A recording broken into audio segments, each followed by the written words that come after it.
దేవునికి స్తోత్రము, దేవదేవునికి వందనములు. ప్రభు అయినటువంటి యేసుక్రీస్తు నామములో మీ అందరికీ శుభములు తెలియజేస్తున్నాను. ప్రియ సహోదరి సహోదరులారా, ఈ ఉదయకాల సమయంలో మీరందరూ కూడా బాగున్నారని దేవుని యొక్క ఉన్నతమైన నామంలో మరి శుభాభివందనములు తెలియజేస్తున్నాను. మనందరము కూడా దేవునికి దగ్గరగా, దేవుని యొక్క ఇష్టమైనటువంటి బిడ్డలుగా మనం జీవించినట్లయితే, దేవునికి ఇష్టంగా మనం బ్రతకాలంటే, చూడండి, ఈ లోకంలో మనుషులకి ఇష్టానుసారంగా బ్రతకాలంటే వారి యొక్క గుణమేంటో, వారి యొక్క స్వభావం ఏంటో, వారికి అనుగుణంగా మనం జీవిస్తూ ఉంటాం కదా. మరి దేవుడు కూడా దేవుని యొక్క మనసును మనం తెలుసుకుని, దేవుడు ఎట్టి రీతిగా మనం బ్రతికితే ఆయన సంతోషిస్తాడో మనం చూడండి. అరే, నా భార్యని సంతోషపరచాలి, నా భర్తని సంతోషపరచాలి, నా బిడ్డని సంతోషపరచాలి, నా యజమాని సంతోషపరచాలి, పని కష్టపడి చెయ్యాలి, నమ్మకంగా చెయ్యాలి, నా యజమాని చూసినప్పుడు సంతోషిస్తాడు. మరి దేవుడు కూడా అదే విధంగా సంతోషిస్తాడు కదండి. పాపాన్ని విడిచిపెట్టి లోకాన్ని మనం అనుసరించి నడుచుకోకుండా దేవుని యొక్క చిత్తానుసారంగా మనం జీవించినట్లయితే అంతకుమించి మనకేం కావాలండి? దేవుడు కోరుకునేది ఏంటి? సత్యమైనటువంటి వాక్యాన్ని మనం తెలుసుకుని, ఆ సత్యం అంటే దేవుని అనుసరించి మనం నడుచుకున్నట్లయితే ప్రభు యొక్క దేవుని యొక్క గొప్పతనం ఏంటో, ఆయన శక్తి ఏమిటో మనకు అర్థం అవుతుందండి. లేకపోతే ఆయన గురించి మనకి అర్థం కాదు. ఆయన శక్తి, ఆయన యొక్క ప్రభావము మనకి ఎరగనంత వరకు కూడా ఏదో దేవుడు అని చెప్పేసి నా మాత్రంగానే మనం జీవించేస్తాము. ఆయన శక్తి ఎరిగినట్లయితే, ఆయన్ని రుచి చూస్తే, ఆయన యొక్క ప్రభావం, ఆయన యొక్క ఆత్మ కనుక నీలో ఉంటే మనం వేరే విధంగా ప్రవర్తిస్తామండి. ఈ ఉదయకాల సమయంలో దేవుని యొక్క వాక్యం సెలవుస్తుంది, ఎవరు భోంచేస్తే వారే బలం పొందుకుంటారు. ఇది మనందరికీ తెలుసు కదా. నేను భోంచేస్తే మీకు శక్తి రాదు కదా. అలాగే ఎవరైతే గనక పాపములో పడిపోతారో, ఎవరైతే గనక దేవునికి విరోధంగా జీవిస్తారో, దేవుడు అటువంటి వారిని శిక్షిస్తాడు తప్ప, నేను పాపం చేస్తే నా బిడ్డ శిక్ష అనుభవించదు. ఎవరు అనుభవిస్తారో నేనే అనుభవిస్తాను. యెహెజ్కేలు గ్రంథంలో 18వ అధ్యాయంలో చూస్తే, మరల యెహోవాకు నాకు ప్రత్యక్షమై ఇలాగు సెలవిచ్చెను, తండ్రులు ద్రాక్ష కాయలు తినగా పిల్లల పళ్ళు పులిసినని మీరు చెప్పుచూ వచ్చిదురే. ఇశ్రాయేలు దేశమును గూర్చి ఈ సామెత మీరెందుకు పలికిదురు? ఇశ్రాయేలులో ఒక సామెత ఉన్నదంటండి, తండ్రులు ద్రాక్షలు తింటే పిల్లల యొక్క పళ్ళు పులిసాయి అంటండి. అంటే తండ్రులు పాపాలు చేస్తే, తండ్రులు దేవునికి విరోధంగా జీవిస్తే, మా పితరులు ఆ పాపం మా మీదకి రావటం ఏంటి అని వారు అనుకుంటున్నారండి. ప్రియ సహోదరి సహోదరులారా, దేవుని యొక్క వాక్యం సరసం నిర్గమకాండంలో కూడా 20వ అధ్యాయం 5వ వచనంలో చూస్తే, ఎవరైతే కనుక దేవునికి విరోధంగాను దేవుని యొక్క మాటలు ఆలకించకుండా వారు జీవిస్తారో, దేవుని యొక్క వాక్యం సరస్తుంది కదండి. ఏలైనగా నీ దేవుడని యెహోవానగు నేను రోషము గల దేవుడును, నన్ను ద్వేషించు వారి విషయంలో 3-4 తరాల వరకు తండ్రుల దోషములు కుమారుల మీదకి రప్పించుతూ అంటున్నారు కదండి. అంటే తండ్రులు దోషాలు చేస్తే కుమారుల మీదకి వస్తుందా? మరి ఇక్కడేమో నా జీవము తోడు ఈ సామెత ఇశ్రాయేలులో మీరిక పలకరో, ఇదే ప్రభువైన యెహోవా వాక్కు, మనుషులందరూ నా వశములో ఉన్నారు, తండ్రులేమి కుమారులేమి అందరూ నా వశంలో ఉన్నారు, పాపము చెయ్యి వాడెవడో వాడే మరణము నందును, వాడే శిక్ష. మరి అక్కడ తండ్రుల దోషం పిల్లల మీదకి 3 తరాల వరకు అంటే, ఎవడైతే గనక వాడు పాపం చేస్తాడో, ఎవడైతే గనక దుర్మార్గంగా జీవిస్తాడో ఆ తరంలో వాడి మీదకి తప్పనిసరిగా వస్తుంది. అబ్షలోము దేవునికి విరోధంగా జీవించాడు, మరణించాడు. అమ్నోను ఆ తరంలో, అంటే ఎవరు పాపము చేస్తే వారు పర్సనల్ అకౌంట్కే, ఎవడి అకౌంట్లోకి పడితే వాడి అకౌంట్లోకి వెళ్ళిపోతే ఏంటంటే డబ్బులు, అకౌంట్ ఓపెన్ చేసిన తర్వాత వెళ్ళవు కదండి. నా అకౌంట్లో నా డబ్బులే పడతాయి. నేను చేసిన పొరపాట్లు, నేను చేసినటువంటి పాపములో నాకు చెందినవి, నేను శిక్ష అనుభవించాలి. దేవుని యొక్క వాక్యం తెలుస్తుంది, ఒకడు నీతిపరుడై నీతి న్యాయములను అనుసరించువాడయుండి పర్వతముల మీద భోజనము చేయకయు ఇశ్రాయేలీయు పెట్టుకుని విగ్రహములను తట్టు చూడకయు తమ పొరుగువాని బారిని చెరపకయు బహిష్ఠయైన దానిని కూడకయు ఎవరినైనను బాధ పెట్టకయు రుణస్థునికి అతని తాకట్టును చెల్లించి బలాత్కారము చేత ఎవరికైనా నష్టము కలుగు చేయకు నుండు వాడై ఆకలి కొనువానికి ఆహారం ఇచ్చి దిగంబరికి బట్ట ఇచ్చి వడ్డీకి అప్పియకయు. ఇవన్నీనండి. ఎవడైతే గనక ఎదుటివాడి బారిని ఆశించడో, ఎవడైతే గనక వడ్డీకి అప్పియడో, లాభము చేపట్టకయు, అన్యాయము చేయకయు, ఇదిగో దేవుని యొక్క వాక్యం విగ్రహముల తట్టు చూడకయు, ఎవడైతే గనక అన్యాయం చేయకయు, నిష్పక్షపాతముగా న్యాయము తీర్చి యథార్థపరుడై నా కట్టలను గైకొనుచు నా విధులను అనుసరించిన ఎడల వాడే నిర్దోషి. ఏ దోషము లేనటువంటి వాడు ఎవడు చేస్తే వాడే అండి శిక్ష అనుభవించాలి. నేను భక్తిగా ఉండి నా కుటుంబం అంతా కనుక భక్తిహీనతలో ఉంటే వాళ్ళకి భక్తి వచ్చేస్తుంది ఏంటండి? ఏలి మంచి భక్తిపరుడే, మంచి సేవకుడే, కానీ బిడ్డలు చూస్తే భక్తిహీనులు, దుర్మార్గులు. ప్రియ సహోదరి సహోదరులారా, మనం వ్యక్తిగతంగా భ్రష్టత్వంలోనికి వెళ్ళిపోతే దేవుని నుండి దూరం అయిపోతామండి. కానీ వ్యక్తిగతంగా సమర్పణ కలిగి, దేవుని యొక్క ఆలోచనలు కలిగి మనం దేవునికి దగ్గరగా జీవించినట్లయితే దేవుడు మనల్ని విడిచిపెట్టేవాడు కాదండి. మనము ఆ విధంగా ఉన్నప్పుడు మన మనసులు కూడా కరిగి మన బిడ్డలను మార్చుకుంటాం. సంపూర్ణ కుటుంబము దేవుని వైపు తిరిగినప్పుడు, ఇదిగో చిన్న సంఘంగా కుటుంబంగా సంఘము, ఇదిగో సార్వత్రిక సంఘాలన్నీ కలిసి దేవుణ్ణి సంపూర్ణంగా ఆరాధించినట్లయితే దేవుడు ఎంత సంతోషిస్తాడండి. ఎటువంటి పాపము చేయకుండా, అన్యాయము చేయకుండా, నిష్పక్షపాతంగా మనం వ్యవహరించినట్లయితే వాడే నిర్దోషి. నిజముగా వాడు బ్రతుకును. ప్రియ సహోదరి సహోదరులు, అయ్యో ఎందుకు నాకు ఈ బ్రతుకు, నేను ఎందుకు బ్రతకాలి అని అనుకుంటున్నావేమో. న్యాయంగా ఉన్నావా? యథార్థంగా ఉన్నావా? ఒకరిది నువ్వేది ఆశించట్లేదా? పొరుగువాడిది నువ్వేది కూడా కోరుకోవట్లేదా?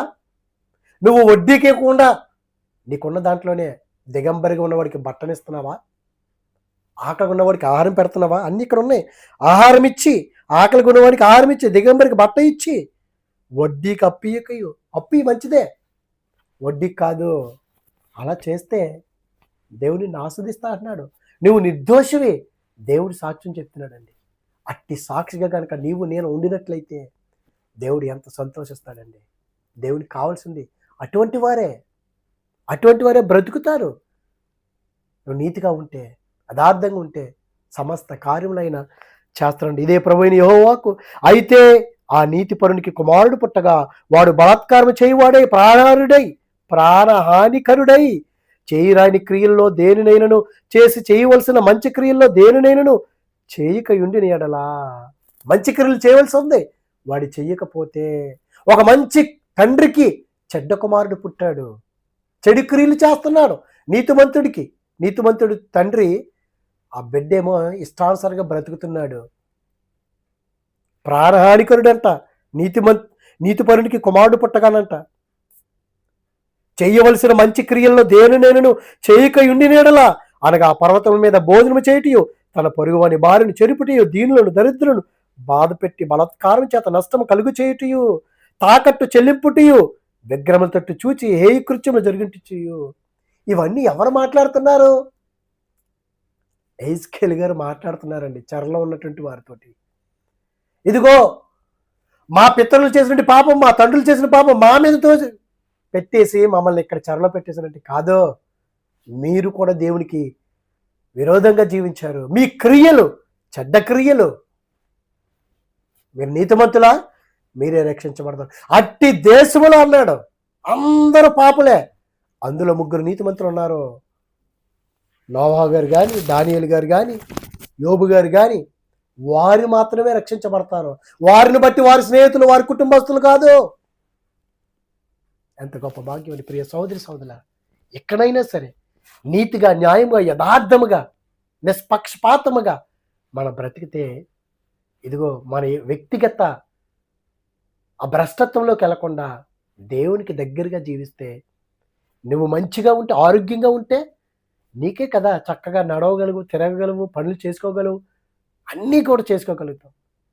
అదే విధంగా చెడుని చేయకుండా, చెడు క్రియలు చేయకుండా, విగ్రహాలు కనిపించింది లేకపోతే ఇదిగో ఎదుటివాడిది, పొరుగువాడిది ఆశించి నీ ఇష్టానుసారంగా జీవిస్తే, తండ్రేమో నీతిపరుడు, కుమారుడేమో అవినీతిపరుడు, దుర్మార్గుడు, దుష్టుడు, బలాత్కారము చేత నష్టము కలుగు చేయు, తాకట్టు చెల్లింపుకుటయు, విగ్రహముల తొట్టి చూచి ఏ కృత్యములు జరిగించుటయు, అప్పిచ్చి వడ్డీ పుచ్చుకొనుటయు, లాభము చేపట్టుటయు, ఈ మొదలగు క్రియలు చేసిన ఎడల వాడు బ్రతకడంటున్నాడండి. ఆత్మానుసారంగా వాడు మరణిస్తాడో. ప్రియ సహోదరి సహోదరుడా, మనం ఎప్పుడు కూడా ఆత్మానుసారంగా నశించిపోకూడదు. ఆత్మానుసారంగా మనం ఏమవ్వాలి, రకాలి, మన ఆత్మానుసారంగా మనం జీవించాలి. అందుకే ఆయన అంటున్నాడండి, ఇదంతా కూడా చదవాలంటే చాలా ఉంది. 20వ వచనంలో పాపము చేయువాడే మరణము నందును. అవాదములు పాపం చేశారు, మీరు నిశ్చయముగా చచ్చెదరు. చచ్చిపోయారంటే నిశ్చయంగా అంటే శారీరకం కాదు, పేరుకి మాత్రమే బ్రతుకున్నారు, ఆత్మీయంగా చచ్చిపోయారు అవాదములో. ప్రియ సహోదరి సహోదరులారా, ప్రభువు అయినటువంటి యేసుక్రీస్తుని కనుక నువ్వు ఆశ్రయించినట్లయితే, ఇదిగో ఆయనే నిత్య జీవము, నేనే మార్గమును, నేనే సత్యమును, నేనే జీవమును అంటున్నాడు. నిర్జీవంగా ఉన్నావేమో, నిర్జీవ క్రియలు చేస్తున్నావేమో, ఆయన్ని ఆశ్రయించావంటే జీవాన్ని పొందుకుంటావు. ఆయన ఆశ్రయించావంటే ఇదిగో మంచి మార్గంలో నడుచుకుంటావు. ఆయన ఆశ్రయించావంటే ఇదిగో నీలో సత్యం ఉంటుంది. ఆ సత్యాన్ని చూసి అనేక మంది నీ దగ్గరికి వస్తారు. నిన్ను చూసి, నీ ప్రవర్తన చూసి మార్పు చెందుతారు. లేకపోతే మనలో సత్యము లేకపోతే, మనలో జీవము లేకపోతేనండి మనం బ్రతుకున్న ఉపయోగం ఏముంటుంది చెప్పండి? సరైనటువంటి బ్రతకకపోతే. పాపము చేయవాడే మరణులందును, తండ్రి యొక్క దోష శిక్షణ కుమారుడు మోయట్లేదని కుమారుని దోష శిక్షణ తండ్రి మోయుడు. నీతిపరుని నీతి ఆ నీతిపరునికే చెందును, దుష్టుని దుష్టత్వం దుష్టునికే చెందును, నీతిపరుడికే చెందుతుంది. దుష్టకారం చేయవాడికి ఆ దుష్టుడికే చెందుతుంది. అయితే దుష్టుడు తాను చేసిన పాపములన్నిటిని విడిచి నా కట్టడలన్నింటిని అనుసరించి, నీతిని అనుసరించి న్యాయములు జరిగించిన ఎట్లా. ప్రియ సహోదరి సహోదరులారా, ఒకవేళ తెలియక నువ్వు ప్రవర్తించావేమో, తెలియక నువ్వు జీవించావేమో, తెలియక వడ్డీకి ఇచ్చేసావేమో, అప్పులు ఇచ్చేసే వడబడితాడికి ఇచ్చేసే వడ్డీలు సంపాదించేయాలని ధనాపేక్ష కలిగి తెలియక చేసావేమో. ఇదిగో వాటన్నిటిని విడిచిపెట్టేసి పశ్చాత్తాపం పొందుకొని దేవుని యొక్క వాక్యం సెలవుస్తుంది. ఇదిగో తాను జరిగించినటువంటి వీటన్నిటిని, పాపములన్నిటిని విడిచి నా కట్టడలను, దేవుని యొక్క వాక్యాన్ని, ఆయన మాటని నువ్వు విని అనుసరించి నడుచుకున్నట్లయితే, నువ్వు ఆ విధంగా జరిగించినట్ల అతడు మరణాన్ని పొందడు, జీవాన్ని పొందుతాడు, నిత్యము నివసిస్తాడు, నిరంతరము ప్రకాశిస్తాడు. ఎంత గొప్ప భాగ్యం అండి. అతడు చేసిన అపరాధంలో ఒకటి జ్ఞాపకంలో దేవుడు జ్ఞాపకం చేసుకోడండి. తూర్పుకి పడమడికి ఎంత దూరమో మన పాపాలు అంత దూరంగా పెట్టేస్తాం. కానీ మనము ఎవరైనా ఒక పాపం చేసాడు అనుకోండి, ఒక పొరపాటు చేసాడు అనుకో, జ్ఞాపకం వచ్చినప్పుడల్లా మాట్లాడుకుంటానే ఉంటాం. దేవుడు అలాంటి వాడు కాదండి. జ్ఞాపకం చేసుకోవడం, ఒకసారి నువ్వు విడిచిపెట్టేసి నీ పాపాలని, ఆయన ఆజ్ఞలు నువ్వు గైకొంటున్నప్పుడు, ఆయన మార్గంలో నువ్వు నడుస్తున్నప్పుడు, ఆయన సత్యాన్ని నువ్వు గైకొంటున్నప్పుడు మరలా ఆయన జ్ఞాపకం చేసుకొని అంటున్నాడండి. అతని నీతిని బట్టి అతడు బ్రతుకును, దుష్టులు మరణం నొందుటి చేత నాకెంత మాత్రమైన సంతోషం కలిగినా వారు తమ ప్రవర్తనను దిద్దుకొని బ్రతుకుటి నాకు సంతోషం. దుష్టులు చనిపోతుంటే అయ్యో పోయాడ్రీడు, మనమైతే ఏమనుకుంటామండి? దుర్మార్గుడు చనిపోయాడు అనుకోబ్బా, ఒక పార్టీ వాడు చనిపోయాడు అనుకో, పోయాడు దరిద్రం అయింది అనుకుంటాము. కానీ దుష్టులు చనిపోవటం నాకేమైనా సంతోషమా? ఆయన ఎవ్వరు కూడా నశించిపోవటం ఆయనకి ఇష్టం లేకే కదండి. ప్రభు అయినటువంటి యేసుక్రీస్తు వారు ఏ ఒక్కరూ నశించిపోవటం నాకు ఇష్టం లేదు కనుకే ప్రతి ఒక్కరిని పాపం నుండి రక్షించడానికి ఆయన వచ్చాడండి. ఇదిగో వారు ఏం చేయాలి? తమ ప్రవర్తనను దిద్దుకొని, ప్రియ సహోదరి సహోదరులారా, ఇక్కడైనా ఈ క్షణంలో నీ తప్పు నువ్వు దిద్దుకొని ఏ విధంగా నువ్వు జీవిస్తున్నావు, అయ్యో నా మాటలో, నా ఆలోచనలో, నా ప్రవర్తనలో, నా జీవితంలో ఇదిగో నా తప్పులు నేను సరిదిద్దుకొని దేవుని వైపు తిరిగితే దేవుడు సంతోషిస్తానంటున్నాడండి. అదే సంతోషము. నువ్వు దేవుని సంతోషపరిచినట్లయితే నీ ప్రవర్తనను సరిదిద్దుకొని దేవునికి ఇష్టం ఉంటే బిడ్డలుగా జీవిస్తే, లేకపోతే తండ్రులు తింటే కుమారులకి పొల్లు పులివు. ఇశ్రాయేల్ సామెత. ఇక మీరు మాట్లాడరంటున్నాను. మనం మార్చుకుందాం, మన బ్రతుకులు మార్చుకుందాం, దేవుని సంతోషపరిచే విధంగా ఉందాం. అటువంటి కృప, కాపుదల, సహాయము దేవుడు మీకు అనుగ్రహించును గాక. ఆమేన్. పరిశుద్ధుడా, ప్రేమగల తండ్రి, మహిమగల దేవునికి స్తోత్రాలు ప్రభా. ఇదిగో దేవా, మా చెడుతనాన్ని విడిచిపెట్టి, మా పాపాలను ప్రభా మేము విడిచిపెట్టి విసర్జించి, ఇదిగో దేవా, మమ్మల్ని మేము సరిదిద్దుకుని మా ప్రవర్తన ప్రభా నిన్ను సంతోషపరిచే విధంగా మా ప్రభా మమ్మల్ని జీవింపు చేసి నీ కృపలో భద్రపరచమని క్రీస్తు నామములో అడిగిన పరమ తండ్రి. ఆమేన్. ఆమేన్. God bless you.